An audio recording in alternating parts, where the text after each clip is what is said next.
ఎక్సెల్లా global study abroad summit 2024 జరగబోతోంది. ఫిబ్రవరి 11న ఉదయం 10 గంటల నుంచి సాయంత్రం 5 గంటల వరకు తాజ్ డెక్కన్, బంజారా హిల్స్, హైదరాబాద్ లో. ఏమనిపించింది సడన్ గా తన కాంగ్రెస్ పార్టీలో వైఎస్ఆర్టీపీని విలీనం చేస్తున్నాను అన్నప్పుడు? విలీనం చేస్తున్నాను అనే మాట కూడా మాతో చెప్పలేదండి. నేను 3800 కిలోమీటర్ల పాదయాత్రలో దాదాపు 3500 కిలోమీటర్లు నేను నడిచినట్టు. సోమన్న నేనైతే కంప్లీట్గా అక్కతోనే ఉన్నాం. సోమన్న గురించి కూడా మీకు తెలుసు. సిగ్గు మాలిన మాటలని అసలు నిజంగా చెప్తున్న సంస్కారం అడ్డొస్తుంది. కానీ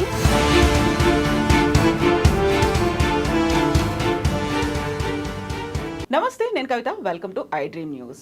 పార్టీ పెట్టిన దగ్గర నుంచి తోడుగా ఉండి అన్ని కార్యక్రమాలకు తన వంతు సహకారంతో పాటుగా అందరినీ కలుపుకుపోతున్నప్పటికీ కూడా పార్టీని కాంగ్రెస్లో విలీనం చేయడాన్ని తమకెందుకు చెప్పలేదు అంటూ వ్యతిరేకిస్తూ పార్టీకి రాజీనామా చేసి బయటికి వచ్చినటువంటి సత్యవతి గారు మనతో పాటుగా ఉన్నారు. ఇప్పుడు మనం మాట్లాడుకోబోతున్నాము వైఎస్ఆర్టీపీ గురించి, షర్మిల గురించి.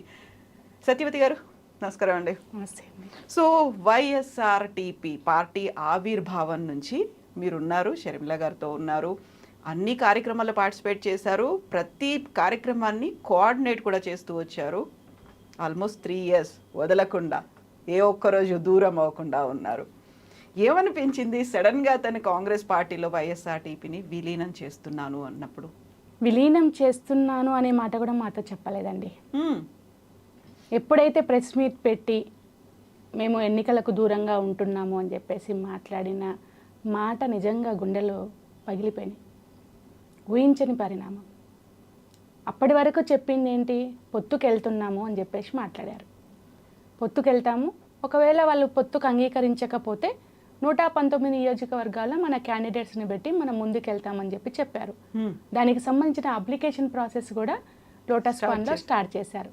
దాదాపు 600 అప్లికేషన్స్ వచ్చాయి.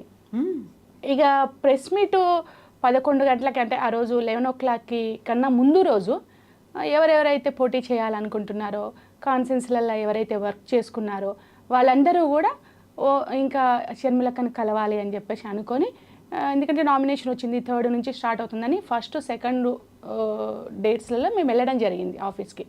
వెళ్తే 3rd రోజు రండి, 3rd రోజు 4 o'clock మీకు బీ ఫామ్స్ ఇస్తాను 20 మందికి అని చెప్పేసి మాట్లాడారు. 3rd రోజు మేము యాక్చువల్లీ 4 o'clock ఆఫీస్కి వెళ్ళాలి, కానీ 11 గంటలకే ప్రెస్ మీట్ అని చెప్పేసి మాకు ఇన్ఫర్మేషన్ వచ్చింది. మేము ఆఫీస్కి వెళ్ళాము. ప్రెస్ మీట్ పెట్టింది.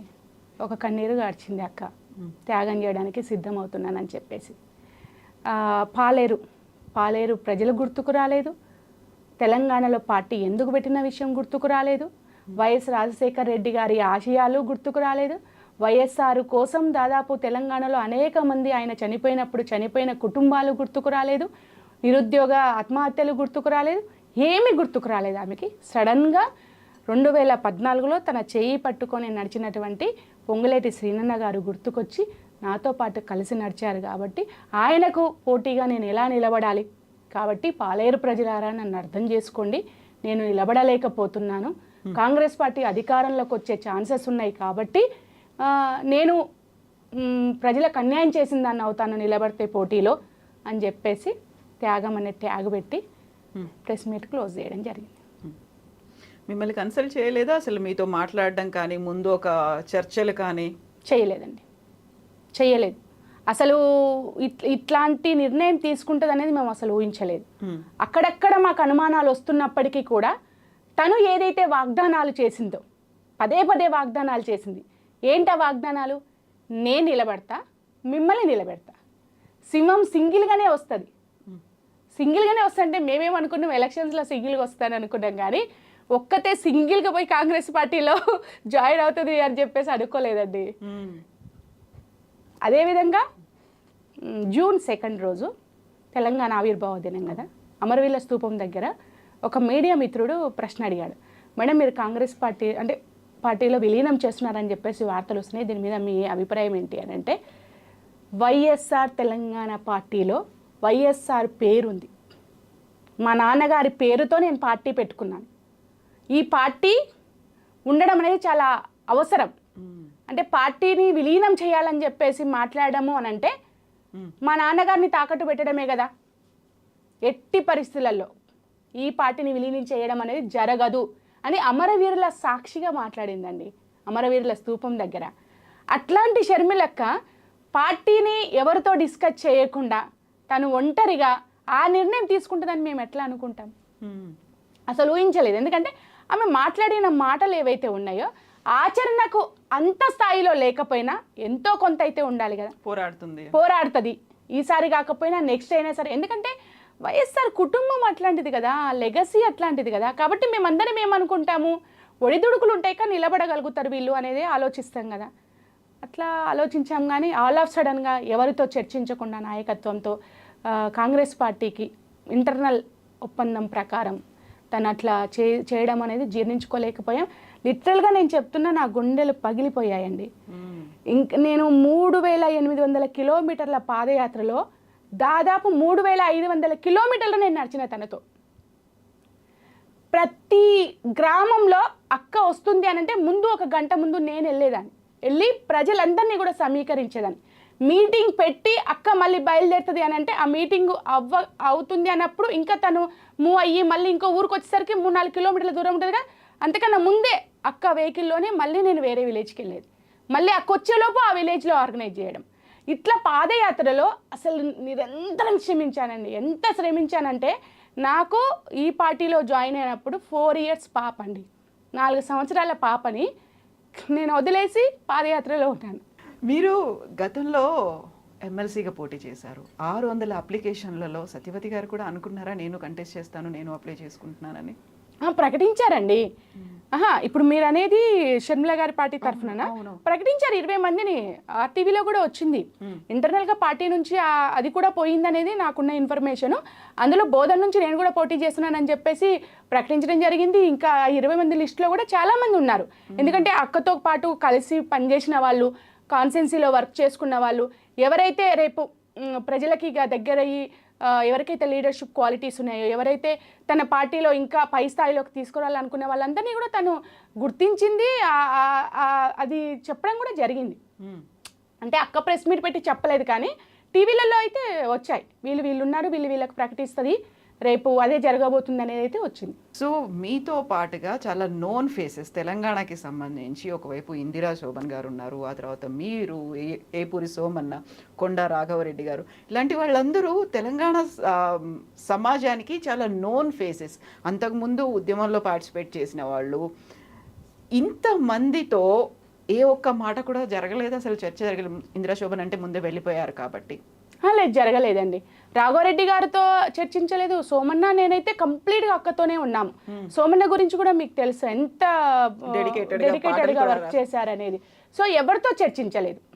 అధికార ప్రతినిధులం ఒక 9 మంది ఉన్నాము.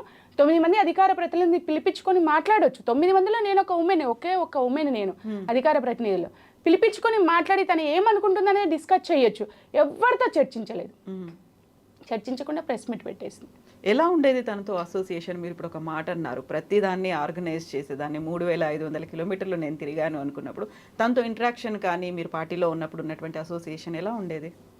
అంటే వ్యక్తిగతంగా తను ఎలా అంటే ఒక ఆశయంతో వచ్చిందనే ఆలోచించానండి. ఎట్లా అంటే తను మాట్లాడే మాటలు ఏవైతే ఉన్నాయో, ఆ స్పీచెస్ కానీ ప్లస్ ఇచ్చిన హామీలు ఏవైతే ఉన్నాయో పబ్లిక్కి, సో నిలబడుతుంది అనేదే ఆలోచించిన తప్పితే ఆల్రెడీ ఒక ప్లాన్తోనే వచ్చింది, ఇడెన్ ఎజెండాతో వచ్చింది అని ఆ ప్రెస్ మీట్ పెట్టిన తర్వాతనే నాకు అర్థమైంది. ఇంకొకటి ఏంటంటే అసోసియేషన్ అంటే బాగానే చూసుకునేది, అట్లేం లేదు, మంచిగానే డీల్ చేసేది. కానీ ఆవేశం ఎక్కువ, ఆలోచన తక్కువ, బాగా టెంప్ట్ అయ్యేది. ఆ టెంప్టింగ్ అనేది నాయకులకి పనికిరాని అంశం. మీరు చూడండి, కంపేర్ టు జగన్మోహన్ రెడ్డి, ఎక్కడా కూడా జగన్మోహన్ రెడ్డి గారి టెంప్ట్ అయినట్టు మనకు అనిపించదు. వైఎస్ రాజశేఖర రెడ్డి గారి టెంప్ట్ అయినట్టు మనకు అనిపించదు. మొత్తం నాకు అదంతా చూసిన తర్వాత, తనతో అసోసియేట్ అయిన తర్వాత చాలా విషయాలు గుర్తు తెచ్చుకుంటే నాకు అర్థమైంది ఏంటంటే, ఆ టైంలో అర్థమవుతున్నప్పటికీ కూడా తనతో ఏదైనా డిస్కస్ చేస్తే, అంటే నిర్మాణానికి సంబంధించి పార్టీ అంటే ఒక స్ట్రక్చర్ ఉండాలి పార్టీకి, స్ట్రక్చర్ లేకుండా పార్టీలు నిలబడవు అనేది. ఎందుకంటే నేను ఆల్రెడీ ఒక కమ్యూనిస్ట్ పార్టీ భావజాలంతో పీడిఎస్ ఆర్గనైజేషన్లో తెలంగాణ మూమెంట్లో ఎంత వర్క్ చేశానో మీకు తెలుసు. సో మాకు ఫస్ట్ నుంచి ఏంటంటే ఒక స్ట్రక్చర్ లేకుండా పార్టీ నడవడం అనేది నచ్చని అంశము. పబ్లిక్లోకి ఆ స్ట్రక్చర్ మాత్రమే తీసుకెళ్ళగలుగుతుంది.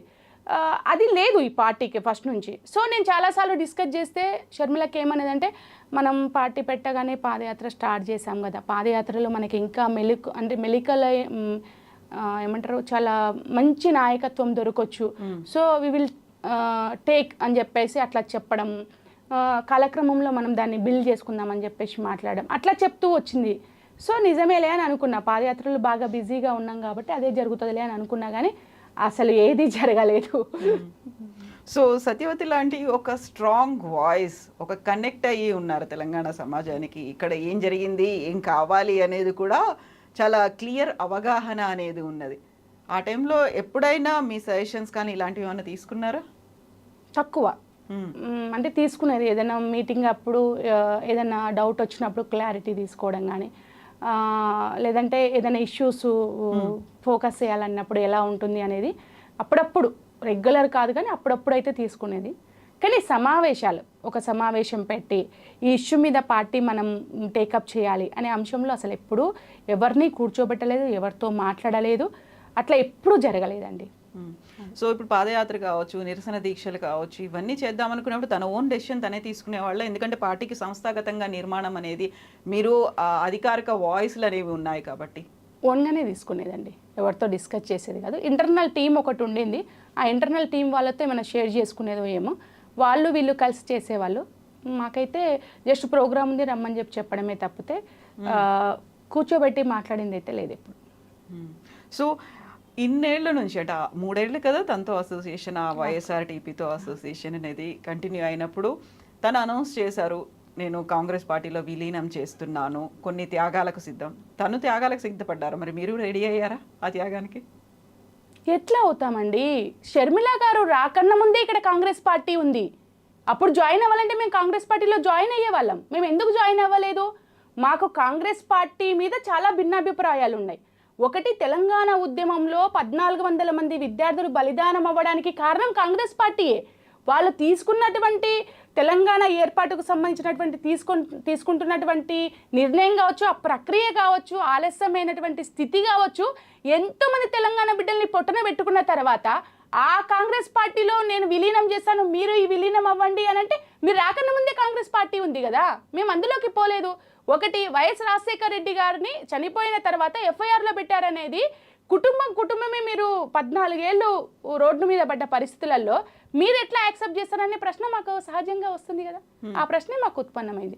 రెండోది, జగన్మోహన్ రెడ్డి గారిని 16 నెలలు జైల్లో పెట్టి ఎన్ని హింసలకు గురి చేసిందో మనకు అందరికీ, సమాజానికి తెలుసు. అలాంటప్పుడు ఎట్లా యాక్సెప్ట్ చేస్తామండి కాంగ్రెస్ పార్టీని? సో మేము అసలు యాక్సెప్ట్ చేయలేదు. మేమే కాదు, తెలంగాణలో ఉన్న వైఎస్ఆర్ అభిమానులు ఎవరు కూడా దానికి సిద్ధంగా లేరు కాబట్టే బయటికి రావడం జరిగింది. మేము అనుకున్న పొలిటికల్ పార్టీకి సపోర్ట్ చేయడం జరిగింది. సో తెలంగాణలో వైఎస్ఆర్టీపీ పెట్టడానికే ప్రధాన కారణం రాజన్న రాజ్యం రావాల్సినటువంటి అవసరం ఉంది అనేది. సో ఇక్కడ రాజన్న రాజ్యం గురించి కానీ దేని గురించి ఆలోచించలేదు. ఇక్కడ విలీనం చేసేసిన తర్వాత బట్ అధ్యక్షురాలైంది మాత్రం ఏపీ కాంగ్రెస్ పార్టీకి. అక్కడ రాజన్న రాజ్యం కోసం కృషి చేస్తాను అని చెప్పడాన్ని ఎలా చూస్తున్నారు మీరు? సిగ్గుచేటు, సిగ్గుమాలిన మాటలు అవి. అసలు నిజంగా చెప్తున్న, సంస్కారం అడ్డొస్తుంది కానీ ఆమెను ఎట్లా అనాలంటే అట్లా అనాలండి. ఏ ఉద్దేశంతో నువ్వు పార్టీ పెట్టావు ఇక్కడ? ఏ ఉద్దేశంతో పాదయాత్ర చేసావు? ఏ ఉద్దేశంతో నువ్వు కాంగ్రెస్ పార్టీకి లొంగిపోయావు? అసలు ఇవాళ ఏం మాట్లాడుతున్నావు? అసలు నువ్వు మాట్లాడే మాటలకి, నీ ఆచరణకి ఏమన్నా సంబంధం ఉందా అండి? అసలు తెలంగాణలో ఏం మాట్లాడినావు? వైఎస్ఆర్ అభిమానులు ఉన్నారు. వైఎస్ రాజశేఖర రెడ్డి గారు చనిపోయిన కుటుంబాలు ఉన్నాయి ఇక్కడ. 10 ఏళ్ల కేసీఆర్ పాలనలో మొత్తం కుటుంబ పాలన అని చెప్పేసి మాట్లాడినావు. నిరుద్యోగులు ఆత్మహత్యలు చేసుకుంటున్నారని చెప్పేసి మాట్లాడినావు. నా తొలి సంతకం ఉద్యోగాల మీదనని చెప్పేసి మాట్లాడినావు. మా నాన్నగారు ఆ రోజు ఉచిత విద్యుత్ మీద చేశాడు, నేను ఇవాళ ఉద్యోగాల మీద అని చెప్పేసి మాట్లాడి, ఒక్కటంటే ఒక్క హామీ కూడా నిలబెట్టుకొని నువ్వు, అసలు పార్టీనే నిలబెట్టని నువ్వు, ఈరోజు ఏదో కలగన్నట్టుగా అక్కడ పోయి రాజన్న రాజ్యాన్ని తీసుకొస్తానని చెప్పేసి మాట్లాడి, మరొక్కసారి ఆంధ్ర ప్రజలని, మాలాగా ఎవరైతే వైఎస్ రాజశేఖర రెడ్డి లెగసీని నమ్మి ఒక ఆడబిడ్డ వచ్చింది కదా అని చెప్పేసి ఆడబిడ్డ కింద పనిచేస్తే అంటే మాకు కూడా ఒక పొలిటికల్ ఫ్యూచర్ ఉంటుందనో, లేకపోతే ఈ తెలంగాణలో ఉన్న కొన్ని సమస్యలకి ఆల్టర్నేట్ వాయిస్ వచ్చిందని ఆలోచించో మేము ఎట్లయితే ర్యాలీ అయ్యామో ఇప్పుడు ఆంధ్ర ప్రజలు అట్లా నమ్ముతారని చెప్పేసి అనుకుంటుంది. కానీ ఎవ్వరూ నమ్మొద్దని చెప్పి నేను చెప్తున్నా. ఎందుకంటే ఆమెకు అసలు ప్రేమ, అభిమానము మాట ఎవరిస్తారండి? మాట లీడర్ ఇస్తారు. ప్రమాణాలు ఎవరు చేస్తారండి? పాలకుడు చేస్తాడు. అవునా కదా? ఈరోజు నువ్వు అక్కడ ఆంధ్రాలో మాట్లాడే ప్రతి మాట కూడా ప్రమాణం చేస్తున్నా అని చెప్పేసి చెప్తున్నావు. ఎందుకు ప్రమాణం చేయాల్సి వస్తుంది నీకు? ప్రమాణాలు ఎందుకు చేయాలి? ఇప్పుడు ఎగ్జాంపుల్, లీడర్ మాట ఇస్తాడు, పాలకుడు ప్రమాణం చేస్తాడు. జగన్మోహన్ రెడ్డి మాట ఇచ్చిండు, ప్రజల కోసం పనిచేస్తున్నాడు. ఇవాళ పాలకుడు అయిన రోజు ప్రమాణం చేసిండు, ప్రమాణం చేసి ప్రమాణం ప్రకారం ముందుకెళ్తున్నాడు. కాబట్టి నువ్వు ప్రతి మాటకి నీ ఆచరణకి సంబంధం లేకుండా పనిచేస్తున్నావు. కాబట్టి ఎట్టి పరిస్థితులలో రాజన్న రాజ్యం అని చెప్పేసి ఇవాళ కూడా ఏదో విలేజ్లో రాజన్న రచ్చబండ అని చెప్పేసి పెట్టి మాట్లాడుతుంది. అక్కడ జనం కూడా చాలా తక్కువగా ఉన్నారు. ఆమె క్రెడిబిలిటీ కోల్పోయింది అనేది అయితే వాస్తవం. ఆంధ్రాలో కూడా ఎవరు ఆమె వెనకాల మొబిలైజ్ అవుతారని నేను అనుకోవట్లేదు. అయినా వాళ్ళు కూడా కావద్దు అని చెప్పేసి నేను చెప్పదలుచుకున్నాను. సో ఇప్పుడు వైఎస్ఆర్టీపీ నుంచి బయటకు వచ్చిన దాంట్లో చాలామంది, మీరు జాయిన్ అయినప్పుడు ఆల్మోస్ట్ ఒక 300 మందితో జాయిన్ అయినట్టున్నారు కదా వైఎస్ఆర్టీపీలో. అందులో చాలామంది ఇప్పుడు మేము ఏపీకి వెళ్తాము, షర్మిలకు వ్యతిరేకంగా ప్రచారం చేస్తాము అంటున్నారు. ఎందుకలా? ఎందుకంటే మేము మోసపోయాం కాబట్టి ఏపీ ప్రజలు మోసపోవద్దని చెప్పేసి చెప్పాలనుకుంటున్నాం. ఎందుకు చెప్పాలనుకుంటున్నాం అంటే జగన్మోహన్ రెడ్డి గారు అంటే ఒకటండి, ఇక్కడ మనం క్లియర్గా మాట్లాడుకోవడానికి షర్మిలక్క గారు అక్కడ మాట్లాడే మాటలు ఏవైతే ఉన్నాయో అంటే జగనన్న మారిపోయాడు, జగనన్న అప్పటి జగనన్న కాదు అని చెప్పేసి కుటుంబ విషయాలను తీసుకొచ్చి తను మాట్లాడుతుంది. కుటుంబము వేరు, పరిపాలన వేరు. ఇప్పుడు కుటుంబంలో మీకు అన్యాయం జరిగితే మీకు కోర్టులు ఉన్నాయి, కుటుంబంలో అందరూ ఉన్నారు, ఆస్తులా లేకపోతే ఏదైనా కూర్చొని మాట్లాడుకొని తేల్చుకోవాలి.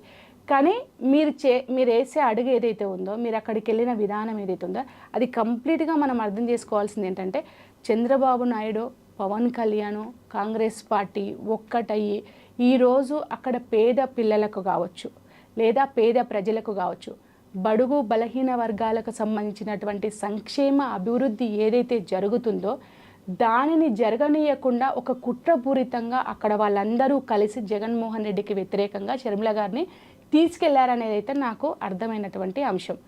అలాంటప్పుడు అసలు షర్మిలక్కను అక్కడ ప్రచారం చేయడానికి కానీ, షర్మిలక్క వాళ్ళకి వత్తాసు పలకడానికి కానీ మేమెందుకు అంగీకరించాలండి? ఇంతమంది తెలంగాణ బిడ్డలని నడి రోడ్డు మీద వదిలేసి దాదాపు 300 కుటుంబాలండి, ఒకరు కాదు, ఇద్దరు కాదు. నేనైతే అసిస్టెంట్ ప్రొఫెసర్ని, అప్పటికి నా జాబ్ రిజైన్ చేశాను. నేను ఇందాక చెప్పినప్పుడు నా 4 years పాపను వదిలేసి నేను పాదయాత్రలు నడిచాను. మా బాబుకు నేను తెలంగాణ ఉద్యమకారిని. ఒకసారి నా త్యాగము, నా కష్టము అంతా చూసి నా బాబుకు +2 వరకు అండి, జాన్సన్ గ్రామర్ స్కూల్లో ICISI సిలబస్ +2 వరకు నా బాబుకు ఫ్రీ ఎడ్యుకేషన్ ఇస్తే నేను పాదయాత్రలో ఉన్నాను, పిల్లల్ని చూసుకోవడం ఇబ్బంది అవుతుందని చెప్పి 1 తీసి హాస్టల్లో వేసాను. ఇట్లా అనేక త్యాగాలంటే 1 కాదు 2 కాదు, ప్లస్ కంప్లీట్ మీతో ఉండి వర్క్ చేసినాం. ఇలాంటి నేనే కాదు, వైఎస్ఆర్ అభిమానులు చాలామంది భూములు అమ్ముకున్నారు, కొంతమంది కంప్లీట్గా ఫ్యామిలీలకు దూరమై నీతో కలిసి పనిచేశారు. వాళ్ళందరినీ రోడ్డున పడేసి వాళ్ళందరికీ సమాధానం చెప్పకుండా అసలు ఇక్కడ నువ్వు ఏ దాంతో మాట్లాడుతున్నావండి ఆంధ్రాలో? ఇప్పుడు జగనన్న నాకు అన్యాయం చేసిందని చెప్పేసి అంటే ఆలోచన అయితే అదే. మరి నువ్వు ఇంతమంది 300 మందికి అన్యాయం చేసినావు కదా, తెలంగాణ ప్రజలకు అన్యాయం చేసినావు కదా, మరి ఇవాళ ఆ రోజు అక్కడ ఏ దాంతో మాట్లాడుతున్నారు మీరు? ఎట్లా నమ్మాలి పబ్లిక్, నేను ఆంధ్ర పబ్లిక్? కాబట్టి అసలు ఆమె మాటలు నమ్మడానికి వీలు లేదు. రెండోది ఏంటంటే, ఒక్కవేళ ఆమె అంటే ఇప్పటికే స్టార్ట్ చేసింది, చాలా మాటలు మాట్లాడుతుంది ప్రభుత్వానికి వ్యతిరేకంగా, జగన్మోహన్ రెడ్డికి వ్యతిరేకంగా. కాబట్టి ఖచ్చితంగా మేమైతే అంటే చాలామంది అనుకుంటున్నారు, చాలామంది ఫోర్స్ కూడా తీసుకొస్తున్నారు, అక్కడికి వెళ్ళి జగన్మోహన్ రెడ్డికి సపోర్టుగా మనం మాట్లాడాలి, షర్మిల గారికి వ్యతిరేకించాలి అనేది ఖచ్చితంగా వెళ్ళే వాళ్ళలో మేము కూడా ఉంటాం మేము. ఎస్ సత్యవతి గారు, థ్యాంక్ యూ సో మచ్ అండి. Thank you.